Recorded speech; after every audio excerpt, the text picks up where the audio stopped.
Santo e poderoso é o nome do Senhor. Cumprimento os irmãos com a paz do Senhor Jesus. Que bom que você veio, meu irmão. Que bom ver o seu rosto aqui nessa sexta-feira para nós meditarmos juntos na palavra do Senhor. Sexta-feira abençoada, amém? Glória a Deus. Vamos abrir a palavra do Senhor em segunda carta aos Coríntios. Eu gostaria que você fique de pé comigo. Segunda carta aos Coríntios, no capítulo 4, para nós conversarmos e meditarmos na palavra do Senhor. E que o Senhor venha falar muito mais com você nessa noite, amém? Segunda carta de Paulo aos Coríntios. Santo e verdadeiro, exaltado é o nome do Senhor. Quem encontrou, diga. Amém. E quem não encontrou? Misericórdia. Segunda carta de Paulo aos Coríntios 4. Aleluias.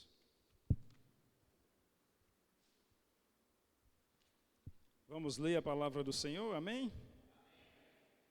Diz assim a palavra do Senhor: pelo que tendo este ministério, segundo a misericórdia que nos foi feita, não desfalecemos.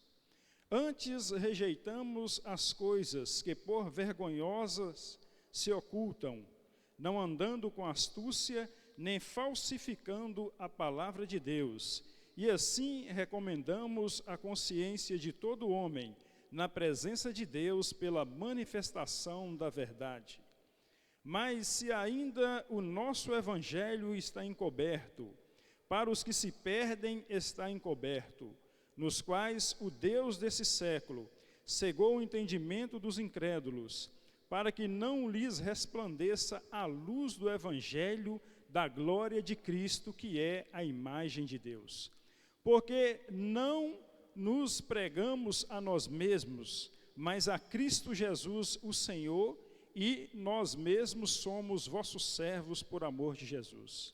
Porque Deus que disse que das trevas resplandeça a luz, e quem resplandece em nossos corações para iluminação do conhecimento da glória de Deus na face de Cristo. Temos, porém, esse tesouro em vasos de barro, para que a excelência do poder seja de Deus e não de nós. Amém, meu irmão? Glória a Deus. Você pode aplaudir o Senhor por essa palavra maravilhosa do Senhor nessa noite, porque toda a palavra de Deus é viva e é eficaz. Vamos orar ao Senhor? Eu queria que você ainda permanecesse de pé mais um pouco, para nós guerrearmos nessa sexta-feira, orar a Deus, porque o inimigo não descansa. Nós cansamos, mas o inimigo não cansa. Então nós temos que fazer essa força de estar sempre em luta, sempre guerreando, porque os ataques podem vir. Amém, irmão? Meu irmão, levanta sua mão para o céu, concentra-se no trono da graça, vamos clamar a Deus. Soberano Deus, eterno Pai, meu Deus e meu Pai, nessa noite clamamos a Ti, Pai, Deus Santo e Poderoso. Senhor, nós agradecemos por estar na Tua casa nessa noite, agradecemos a Tua fidelidade nas nossas vidas, porque ela nos mantém de pé, ela nos sustenta, meu Deus. Por isso, meu Pai, nesta noite venha nos dar a Tua palavra, venha nos ensinar a Tua palavra, porque a Tua palavra é viva, a Tua palavra é poderosa, a Tua palavra é aquela que pode mudar a história do homem, meu Deus. Por isso, fala conosco nessa noite na tua palavra, meu Deus. Pai, libera os teus anjos nesse lugar, libera a tua unção a nosso favor como um fogo nesse lugar, nas nossas casas, onde a tua palavra chegar nessa noite, Pai, que chegue a tua unção como fogo, destruindo, Pai, tudo que é contrário às nossas vidas e às nossas famílias. Joga por terra toda a opressão, todo o ataque, meu Deus, toda seta diabólica, Senhor, todo o plano das trevas contra as nossas vidas, contra as nossas famílias nessa noite, meu Deus, que seja destruído pelo poder que há no nome de Jesus. Todo fardo, toda obra pesada, todo ataque que caia por terra nessa noite, em nome de Jesus, em nome de Jesus, em nome de Jesus. Amém. Glórias a Deus. Vamos aplaudir o Senhor mais uma vez e vamos tomar os nossos assentos.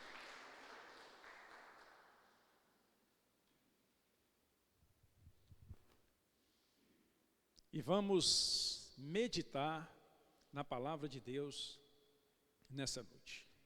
Gostaria de lembrar, meu irmão, você que não é mais visitante, que já frequenta a igreja do Senhor, que preencha a sua ficha de membro que está na mesa de som da igreja, amém? Nós queremos conhecer mais sobre você, fazer parte da família, amém? Glórias a Deus. Irmãos, quando nós lemos a segunda carta do apóstolo Paulo aos Coríntios, no versículo 4, no capítulo 4, nós vemos aqui o apóstolo Paulo falar, em primeiro lugar, do seu ministério.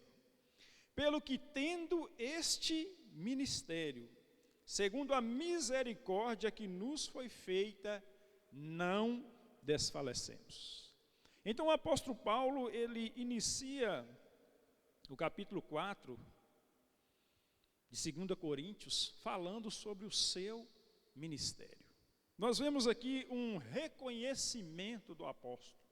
Ele reconhece que o seu ministério é segundo a misericórdia de Deus, a misericórdia que foi feita à vida dele. Porque, meu irmão, se você parar para pensar, se você analisar, se você estudar a vida do apóstolo Paulo, você vai ver que ele era uma coisa e se tornou outra.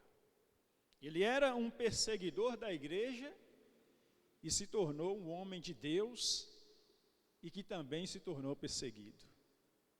Então, por que o apóstolo reconhece a misericórdia de Deus na sua vida? Porque o caminho que ele estava sem Jesus era um caminho de morte. O caminho que ele estava sem Jesus Cristo era um caminho sem salvação. Ele não tinha Jesus na sua vida, ele perseguia a igreja de Cristo, ele prendia aqueles que serviam a Jesus Cristo. E quem persegue os servos de Deus, perseguem o próprio Deus. Quem perseguem os servos de Jesus Cristo, perseguem o próprio Jesus. Então o Senhor Jesus teve misericórdia da vida dele. Quando ele tem o encontro com o Senhor Jesus, você conhece a história, lá em Atos dos Apóstolos, naquele caminho para Damasco, quando ele vê aquele resplendor e cai cego no chão. Ali entrou a misericórdia de Deus na vida dele. Ali Deus muda a vida do apóstolo Paulo, assim como ele mudou a minha vida e a sua vida, porque só Jesus pode mudar a história da sua vida. Eu vou repetir, só Jesus pode mudar a história da sua vida. Glórias a Deus.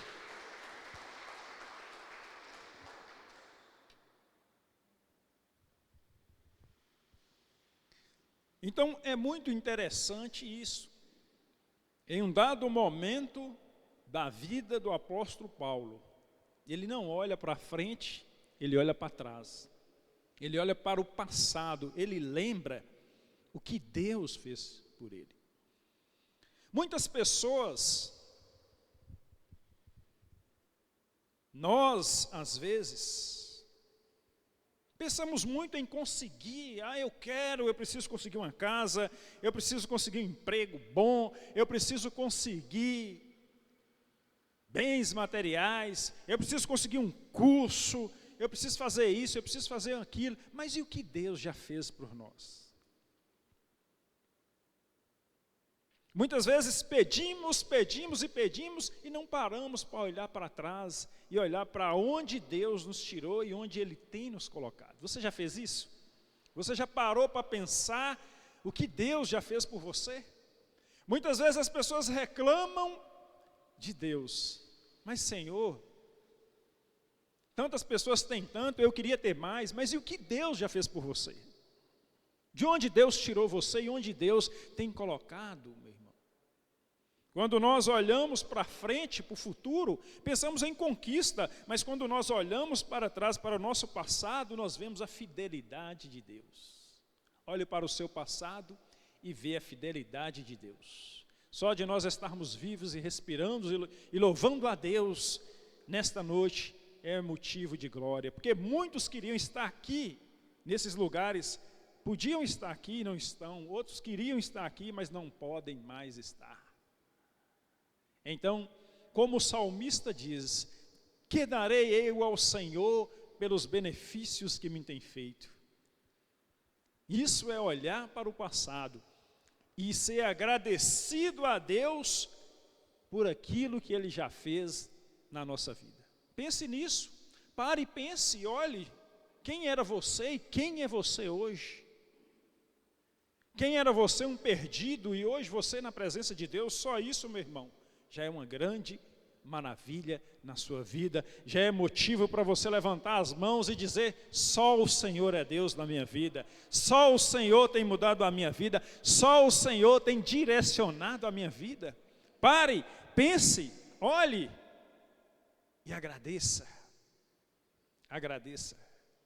Quando a pessoa olha para trás e é agradecida por aquilo que Deus já fez por ela, essa é uma pessoa que é fiel no pouco. Só aqueles que são fiéis no pouco, são agradecidos.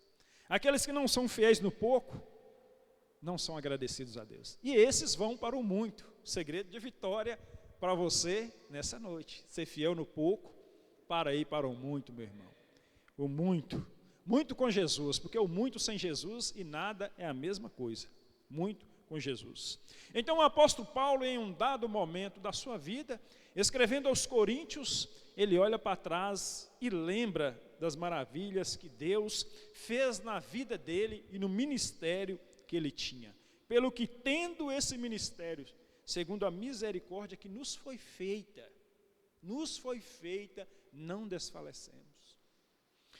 O apóstolo Paulo foi um homem, como você conhece, você já leu, muito usado por Deus.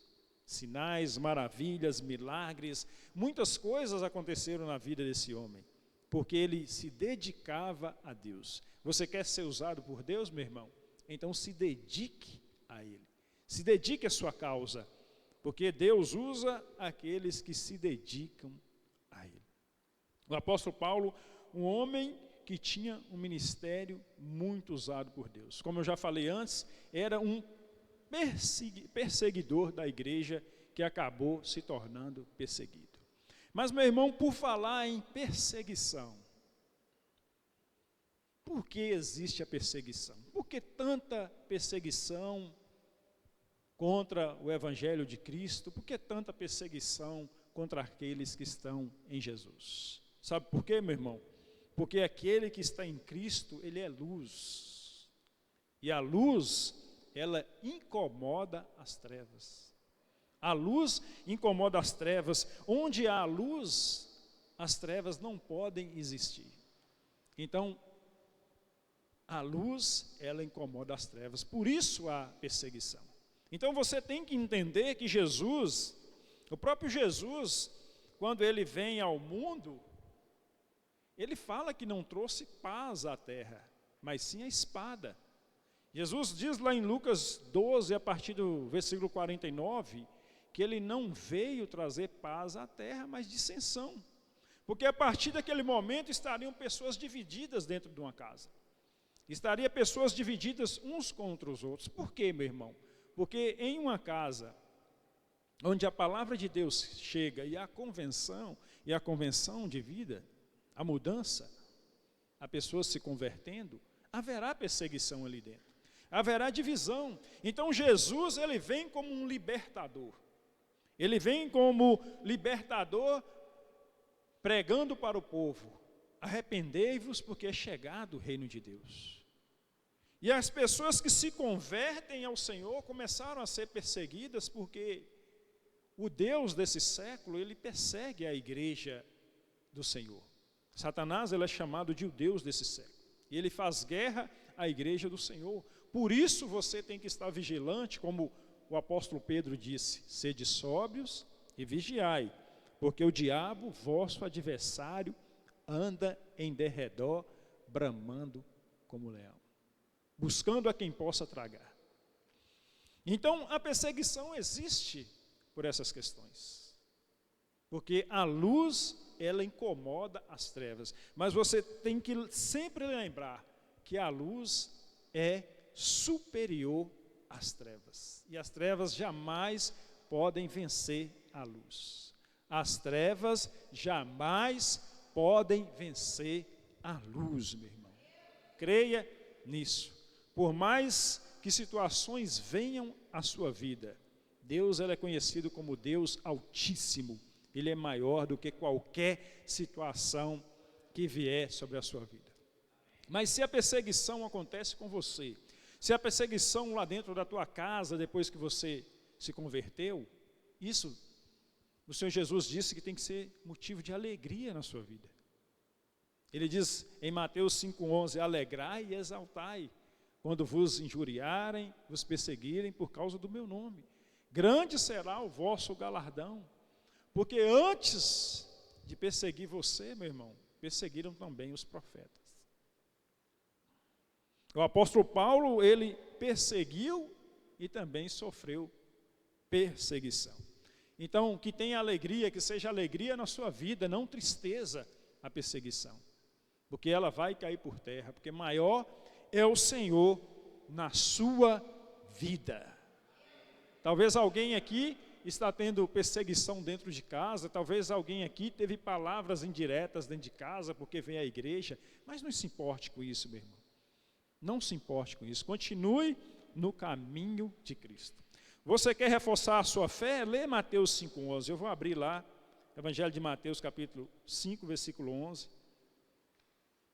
para você ler nessa noite.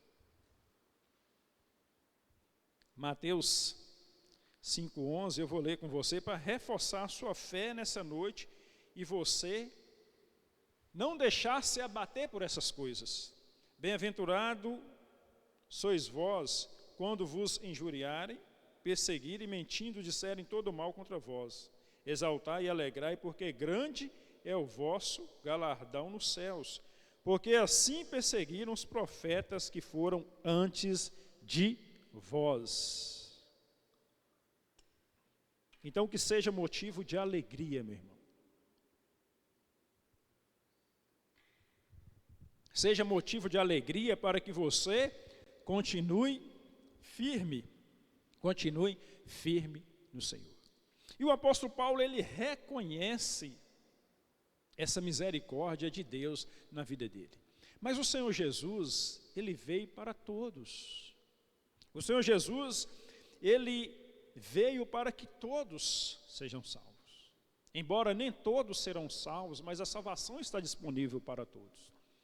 Lá na parábola da ovelha perdida, o Senhor Jesus ilustrou que ele veio para salvar a todos, que ele veio para buscar o perdido. Lucas capítulo 15, versículo 4, o Senhor Jesus diz: que homem dentre vós, tendo 100 ovelhas, e perdendo uma delas no deserto, não deixa as 99 e vai após a perdida até encontrá-la? E achando, chama os seus vizinhos e dá uma festa, porque achou a sua ovelha perdida. Aí ele fala assim: assim haverá alegria no céu por um pecador que se converte. Então, onde um pecador se converte, há alegria no céu, há alegria diante dos anjos de Deus. Essa é a vontade do Senhor Jesus, buscar e salvar aquele que se perdeu. Foi para isso que Jesus veio. Foi por isso que Jesus veio. Ele veio em busca do perdido. Por isso que o Senhor Jesus, ele deu uma ordenança para mim e para você.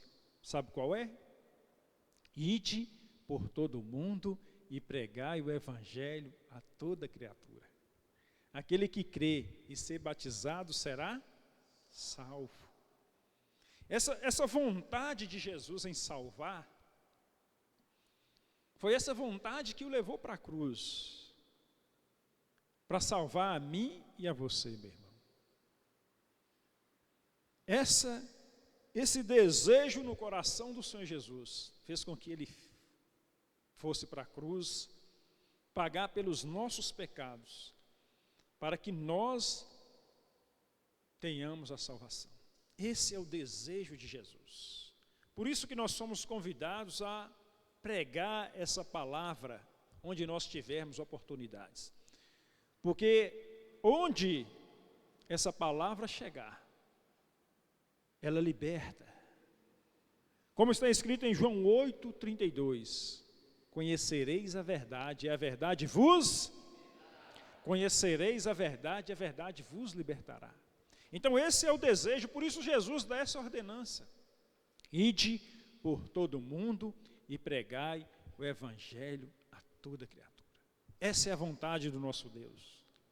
Essa é a vontade, esse é o desejo de Jesus. Quem quer cumprir o desejo do mestre aqui? Glórias a Deus. Quando eu leio essa palavra, quando eu medito nessa palavra, quando eu falo sobre esse desejo de Jesus, eu lembro do desejo que Davi teve lá em 2 Samuel 23:13. E o que me chama a atenção é como os servos de Davi, você quer abrir comigo? Vamos abrir lá. 2 Samuel 23:13. Como os servos de Davi agiram em favor de uma simples vontade que Davi teve. Olha a fidelidade dos servos de Davi. 2 Samuel 23:13. Olha que fidelidade desses homens por um desejo que o rei Davi teve. E qual o desejo do nosso mestre? Que o evangelho chegue às pessoas, que o seu evangelho chegue às pessoas, que as pessoas o conheçam como Salvador. 2 Samuel 23:13, diz assim a palavra do Senhor. Também 3 dos 30 cabeças desceram e vieram no tempo da cega a Davi, a caverna de Adulão, e a multidão dos filisteus acampara no vale de Refaim. Davi estava em um lugar forte, e a guarnição dos filisteus estava em Belém. Davi estava em um lugar forte, e a guarnição dos filisteus estava em Belém. E teve Davi um desejo e disse: quem me dera beber da água da cisterna de Belém, que está junto à porta. Então aqueles 3 valentes romperam pelo arraial dos filisteus e tiraram a água da cisterna de Belém, que está junto à porta, e tomaram e a trouxeram a Davi. Porém Davi não quis beber, mas derramou perante o Senhor. E disse: guarda-me, ó Senhor, de que faça tal coisa, beber eu o sangue dos homens que foram a risco de sua vida, de maneira que não quis beber, e isto fizeram aqueles 3 valentes. Você entendeu a questão, a fidelidade desses homens em cumprir a vontade do líder deles, do mestre deles? Davi, os filisteus estavam acampados em Belém, os filisteus estavam dominando aquela região, e Davi, na vontade de ter aquelas terras de novo, ele fala assim: quem me dera beber da água da cisterna que está lá em Belém. Ele não falou para aqueles homens, vai lá e busca água, não. Eles só ouviram. Mas só que a vontade do mestre deles ali, do líder deles ali, eles foram a custo da vida deles, e entraram em Belém e tiraram a água da cisterna e levaram até Davi. Que fidelidade, né? Que fidelidade ao mestre deles, a vontade que o mestre deles tinha. Que fidelidade à vontade de Davi. E quando eles chegam com aquela água até Davi, Davi fala assim, o que eu não vou beber dessa água? Não, vou derramar ela como libação ao Senhor, vou honrar o Senhor com ela, porque esses homens arriscaram a vida deles para trazer essa água para mim. Que interessante essa fidelidade, né? Ele não pediu, mas eles só ouviram e foram em busca. Foram fiéis aqui, foram muito fiéis à vontade do mestre deles. E qual a vontade do nosso mestre? Que essa palavra chegue a todos os perdidos, que os perdidos conheçam que Jesus Cristo é Senhor, que Jesus Cristo é Salvador, e que debaixo do céu não há outro nome ao qual nós podemos ser salvos, a não ser o nome de Jesus Cristo, o nome de Jesus Cristo, o nome de...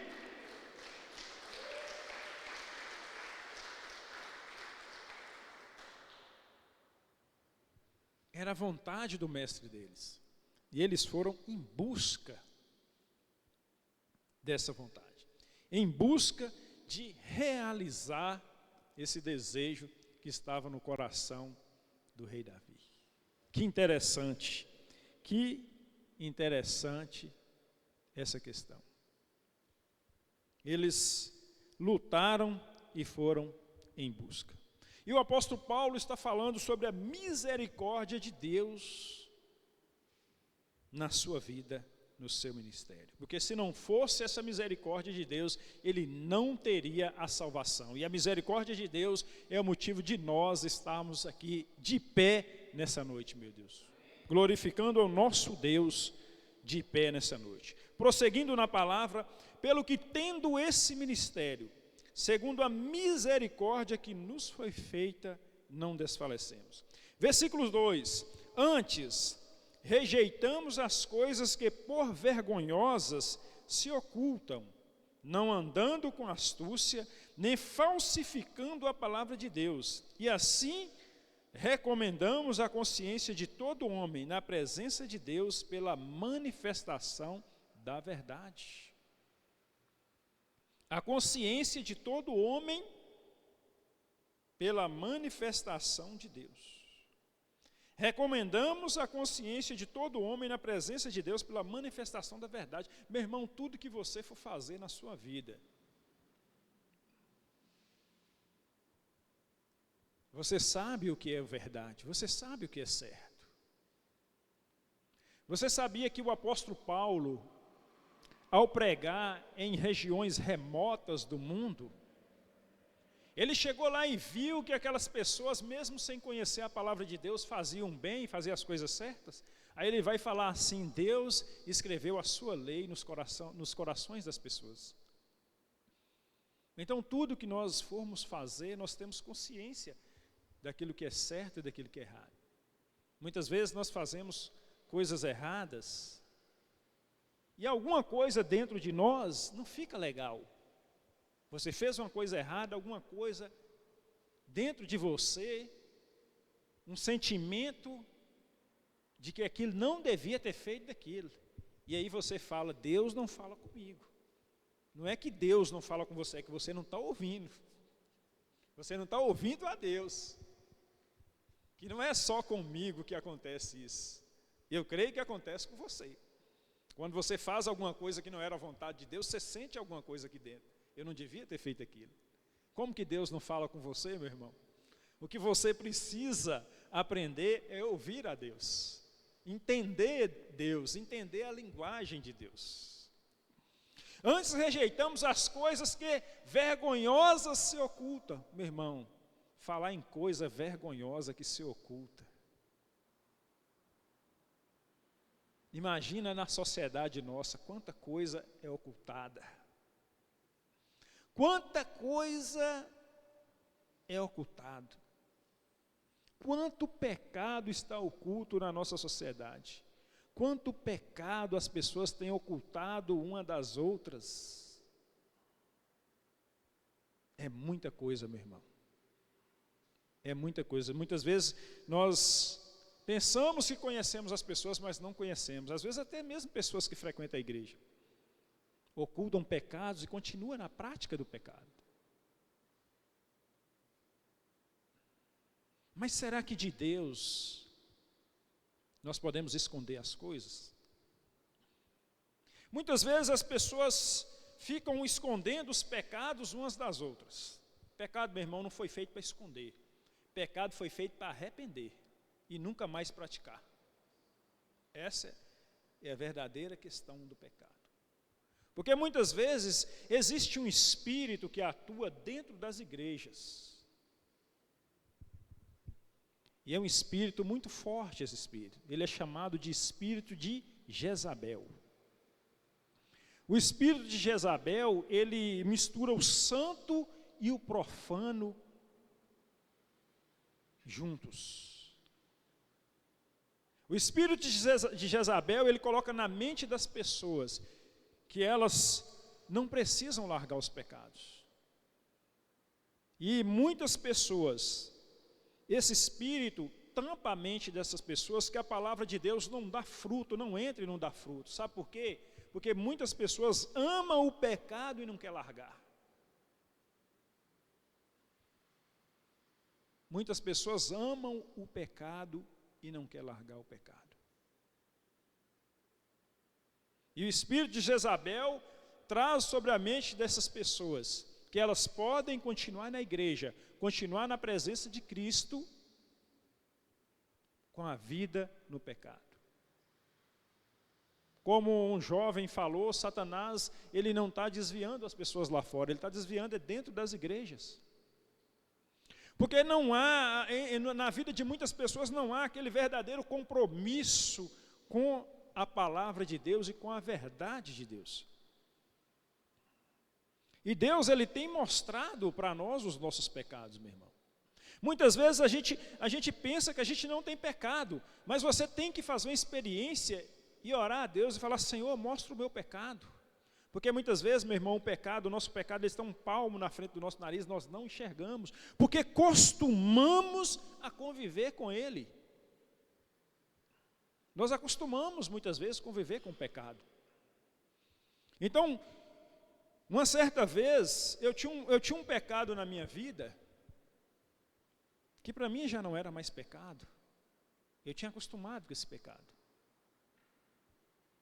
Mas uma vez Deus foi lá e tocou na ferida e me mostrou. E eu peguei e glorifiquei a Deus e pensei assim: Senhor, eu não tinha visto isto. Eu não tinha enxergado dessa forma esse pecado. Não tinha enxergado. Então sempre eu oro a Deus e falo: Senhor, se há algum pecado oculto na minha vida, mostra para mim. Mostra para mim. Porque, meu irmão, muitas vezes você acostuma com a coisa, aquilo já não é mais pecado para você, a mente fica cauterizada, você faz aquilo todo dia, e para você está normal.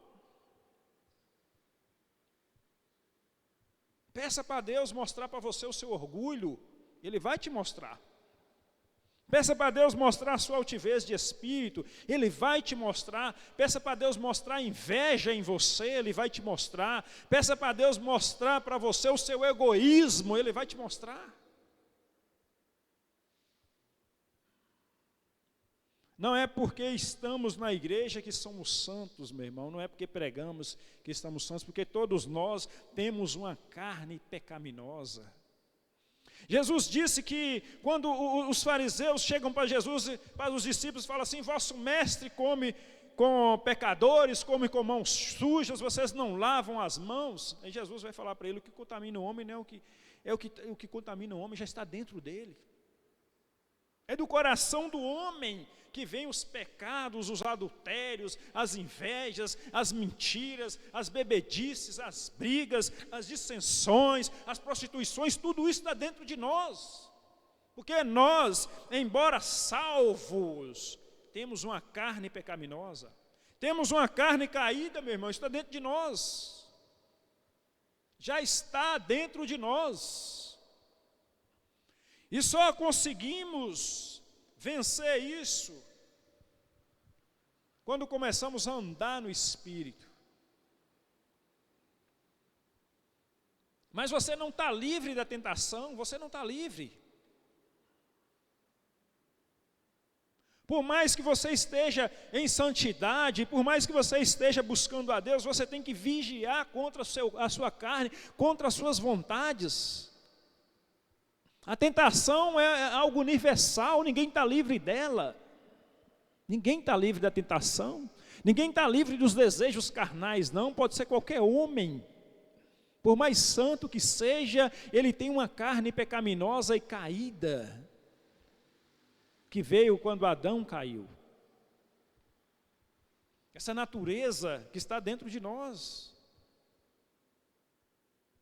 E você só vence ela, meu irmão, andando no Espírito. Então eu sempre procuro orar a Deus: Senhor, mostra para mim, Pai, onde eu preciso mudar. Mostra para mim. Porque, meu irmão, dificilmente você não vai encontrar uma pessoa que não seja orgulhoso. Dificilmente. O orgulho é algo terrível. O orgulho, meu irmão, ele é tão terrível que ele derrotou até o próprio Satanás. O orgulho, ele é tão terrível que ele derrotou o próprio Satanás. Satanás foi vencido pelo orgulho. Ele foi vencido pelo orgulho. Lúcifer foi vencido pelo orgulho. O orgulho é terrível. Só para você ter uma ideia que o orgulho é terrível, você pensa nisso. Que Satanás, ele foi derrotado, Satanás não, Lúcifer, foi derrotado pelo orgulho. Foi o orgulho que levou ele a fazer o que ele fez. O orgulho é terrível, meu irmão. E eu vou te mostrar. Eu não consigo ver o meu orgulho, a minha altivez de espírito. Quem vê em mim é os outros. O problema dele é esse. O problema da altivez de espírito, do orgulho ruim, que existe um orgulho bom também, né? O orgulho ruim que eu falo aqui é altivez de espírito. Não aquele orgulho, por exemplo, você vai ali, faz uma coisa boa, ou seu filho tirou 10 na prova, eu fiquei orgulhoso de meu filho. Não é esse orgulho que eu estou falando de orgulho, altivez de espírito. Meu irmão, é terrível. Todo pecado que existe um pouco de orgulho nele. Qualquer pecado, você vai achar orgulho nele. Qualquer pecado que você pensar nele, há um pouco de orgulho nele. O orgulho, o pecado de orgulho, ele é como se fosse o pai. Se pecado tem pai ou se tem mãe, se ele tivesse, nós chamaríamos o orgulho de o pai ou a mãe de todos os pecados. É terrível, meu irmão. Derrotou até Satanás, derrotou até Lúcifer. É terrível. E nós não enxergamos. Quem enxerga é os outros em nós. Eu não vejo meu orgulho, mas você vê em mim. E é algo que você tem que vigiar demais. Porque sua própria natureza carnal já te leva a ele, já te conduz a ele. Sua própria natureza carnal. É terrível, meu irmão. Antes rejeitamos as coisas que por vergonha se ocultam, as coisas vergonhosas que se ocultam. Abra comigo Jó 24:14. Há muita sabedoria no livro de Jó, meu irmão. Há muita sabedoria aqui no livro de Jó. Jó 24:14. Então, as coisas ocultas, a pergunta é, será que elas podem ser escondidas de Deus? Jó 24:14, olha o que diz a palavra de Deus. De madrugada se levanta o homicida. Por que de madrugada? Mata o pobre e necessitado. E de noite é como ladrão. Assim como os olhos do adúltero aguardam o crepúsculo, dizendo: não me verá olho nenhum, e oculta o rosto. Nas trevas minam as casas que de dia assinalaram e não conhecem a luz. Então, por que as coisas ruins são feitas em oculto? Por que as coisas negativas, os adultérios, os roubos, têm que acontecer em oculto? Mas com quem é? Nós vamos prestar conta com quem, meu irmão? É com quem? É com Deus, não é? Não é com Deus? Será que alguma coisa pode ser escondida dele? Hebreus capítulo 4, versículo 13, diz que não há criatura alguma encoberta diante dele, mas todas as coisas estão nuas e patentes aos olhos daquele com quem temos que tratar. Hebreus 4,13. Então não podemos esconder nada do Senhor Jesus. Não podemos esconder nada dele. Com Deus temos que ser verdadeiro, meu irmão. Com Deus temos que ser verdadeiro. Até nossos pecados Deus vê. E nós não vemos, mas peça a Deus que mostre para você. Ele vai mostrar. Ele é fiel e verdadeiro. Então não adianta esconder. Não adianta esconder, mas sim ter uma reação diferente diante de Deus. Quando Deus chegou no jardim do Éden, por exemplo, e Adão havia pecado, o que Adão fez? As pessoas, desde o início, meu irmão, essa palavra que eu li aqui em Jó agora, isso vem desde o início. A primeira reação do homem, depois de pecar, é esconder. É esconder o segredinho do pecado. Mas Deus vê todas as coisas. Deus vê todas as coisas. Meu irmão, o pecado ele é possível na vida do homem, mas é possível também um arrependimento sincero. Mas só arrepende sinceramente aquele que realmente quer Deus na sua vida, quer mais de Deus na sua vida e quer mudança em sua vida. Aquele que realmente quer mais de Deus, aquele que quer conhecer Deus, aquele que quer ter salvação, esse vai mudar. Esse vai mudar. E Deus mostra o pecado para o homem. Deus mostra. Se você ainda não viu, pede para Deus. Quando Adão pecou, o que Deus fez? Deus fez uma pergunta para Adão. Adão, onde estás? Por que Deus fez essa pergunta? Se Deus sabe de todas as coisas. Se Deus pergunta aqui, Rosemar, onde estás? Carlos, onde estás? Francisco, onde estás? Deus sabe que você está aqui. Aí a gente tem que pensar, por que Deus está perguntando? Era o que Adão deveria ter feito. Adão deveria ter pensado, por que Deus está perguntando onde eu estou? O que Deus quer com essa pergunta? Se Ele sabe que eu estou aqui, eu estou escondido, mas Ele sabe que eu estou aqui. Quando Deus fala, nós temos que parar. Se Deus falou com você, para e pensa. O que Deus está querendo com isso? Por que Ele está perguntando isso? Qual a intenção de Deus ao falar comigo? Qual é a intenção? Isso Adão devia ter parado e deveria ter pensado. Por que Deus perguntou onde eu estou? Se Adão tivesse parado e pensado, ele tinha que ter parado e pensado, espera aí, o que está acontecendo? Eu acabei de pecar. Eu acabei de cair, eu acabei de me desviar do Senhor. E Deus pergunta, onde eu estou? O que Deus está querendo com isso? Onde eu estou? É simples, Adão, você está no pecado. Você acabou de pecar. Você acaba de pecar e Deus pergunta para você, onde você está? Deus, eu estou no pecado, me perdoa, eu me arrependo. É simples às vezes as coisas de Deus, né? Às vezes Deus mostra para nós o nosso pecado E nós, na ignorância, no nosso orgulho, não pedimos perdão para Deus. E quantas vezes Deus tem feito isso conosco, meu irmão? E nós continuamos no nosso orgulho. Adão, onde está? Senhor, eu pequei, me perdoa, eu me arrependo aqui. Eu quero voltar para o Senhor. Mas o que nós fazemos? Como nós agimos? Adão, onde estás? Ouvi sua voz no jardim e me escondi. Olha o argumento de Adão. E por que você escondeu? Porque eu estava nu. E por que você estava nu? Porque a mulher que o Senhor me deu da fruta, e eu comi.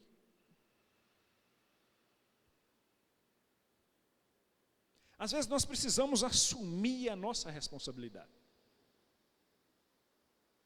Precisamos assumir a responsabilidade de cristão que está sobre nós. Nós precisamos assumir a responsabilidade de filhos de Deus, de pessoas que confiam em Deus, que conhecem a palavra de Deus. Precisamos assumir essa responsabilidade. Não podemos ficar como meninos, como a palavra de Deus fala, como o Senhor Jesus falou, que aqui vou comparar essa geração a meninos que tocam flautas e não dançam. O que essa geração quer? Ou vai ou fica. Então é isso que o Senhor Jesus estava falando. Aqui eu vou comparar esse povo a meninos que tocam flautas e não dançam. Que povo de duplo ânimo. Nós temos que pensar nessas coisas. Qual é a intenção de Deus para conosco? Isso é interessante. Isso é interessante nós pensarmos. Esconder não é a solução. É assumir o que nós queremos realmente ser, assumir e chegar para Deus e falar: Senhor, eu estou errado, eu estou falho, eu estou no pecado, eu sou fraco, não estou conseguindo, mas a partir de hoje, Senhor, eu quero a mudança, eu não tenho a força, me dá a força para mudar. O Espírito Santo, meu irmão, ele é o agente da regeneração. Tem pecados na nossa vida que é só com a ajuda dele que nós vamos conseguir. Jesus Cristo é a revelação de Deus para o mundo, mas o Espírito Santo é a revelação de Deus para o crente. É o Espírito Santo que nos ajuda nessa questão, porque muitas vezes sozinho não conseguimos vencer. E o segredo não é se esconder, meu irmão, mas é confessar. Só há mudança em quem confessa e se arrepende. O arrependimento é uma das chaves para entrar no reino de Deus. O arrependimento é o primeiro passo. Por isso, quando Jesus começa a pregar, ele começa a pregar dizendo: arrependei-vos, porque é chegado o reino de Deus. Só há mudança em quem se arrepende. Se não arrepender, não há mudança. O segredo não é esconder, o segredo é confessar e mudar. Só muda de vida aquele que confessa Jesus Cristo, aquele que quer realmente Jesus na sua vida, aquele que quer viver uma vida nova. Porque não adianta a pessoa ficar a vida toda e não conseguir a sua salvação. Uma certa vez um pastor deu um relato ele foi pregar numa igreja e tinha uma senhora lá, e essa senhora tocava o órgão lá na igreja, e ele foi conversar com ela, e aquela senhora não acreditava nos dons do Espírito, e ele viu que aquela mulher não era salva, embora estivesse na igreja há tantos anos, ele não sentiu que aquela mulher era salva por aquilo que ela falava. Tocava na igreja. E ele conversou com aquela mulher e expôs para ela realmente sobre salvação, sobre que ela tinha que mudar na vida dela. E ele sentiu que ele ganhou aquela vida para Jesus depois de um tempo. E ele pensou, e a gente fica pensando, pessoas há tanto tempo dentro da igreja e não convertidas. A gente pensa nisso. Então, meu irmão, é preciso parar, é preciso pensar, é preciso analisar sobre a nossa vida, sobre nós mesmos e olhar para o caminho que nós estamos. Qual o caminho que nós estamos? É verdadeiramente o caminho da salvação ou estamos simplesmente numa enrolação? Amém, meu irmão?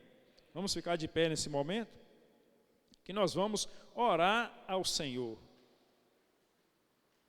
Vamos orar ao Senhor nessa noite abençoada.